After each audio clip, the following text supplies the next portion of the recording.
حضور نبی کریم حضرت محمد مصطفیٰ صلی اللہ علیہ وسلم تشریف فرما تھے۔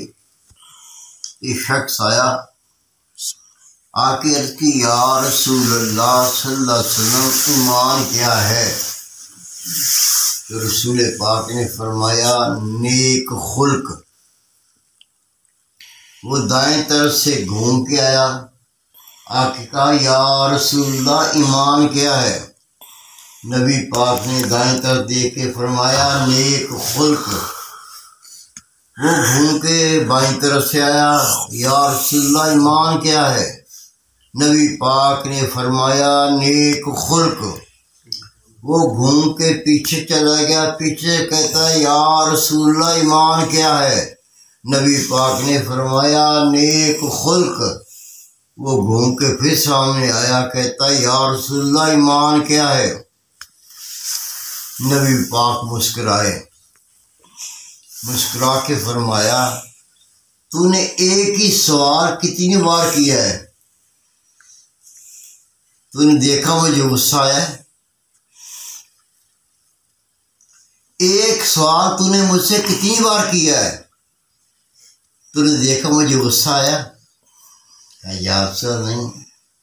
نبی پاک نے کہا یہ ایمان ہے تجھے غصہ نہ آئے۔ یہ کتنی بڑی چیز ہے۔ اللہ کے محبوب فرماتے ہیں پہلوان وہ نہیں جو اگڑی کو پچھاڑ دے،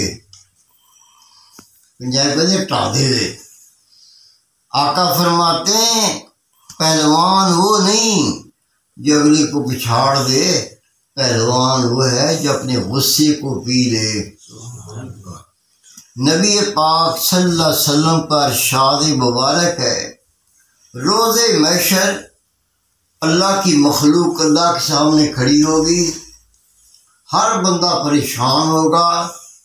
اس اجتماع کے اندر ان لوگوں کے اندر اللہ تعالیٰ ایک بندے کو بلائے گا، تو ادھر آ۔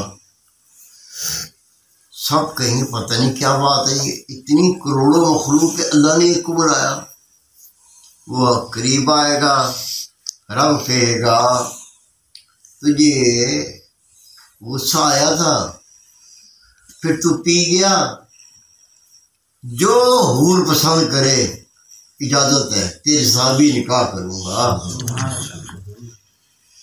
غصہ بندے کو آتا ہے، طبیعت کے خلاف بات ہو جائے، اگلا کوئی چپتی بات کر دے، صبر کرنے والے کا بڑا ہے۔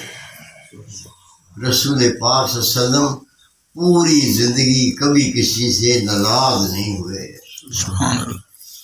ایک شخص جو جھوٹ بولتا تھا، حدیث پاک میں آتا ہے، امی جان فرماتی ہیں جھوٹ بولنے والا رسول پاک کو اتنا ناپسند تھا، جب تک یقین نہ ہو جاتا اس نے جھوٹ بولنا چھوڑ دیا ہے، اس وقت آپ کا دل اس سے صاف نہیں ہوتا تھا۔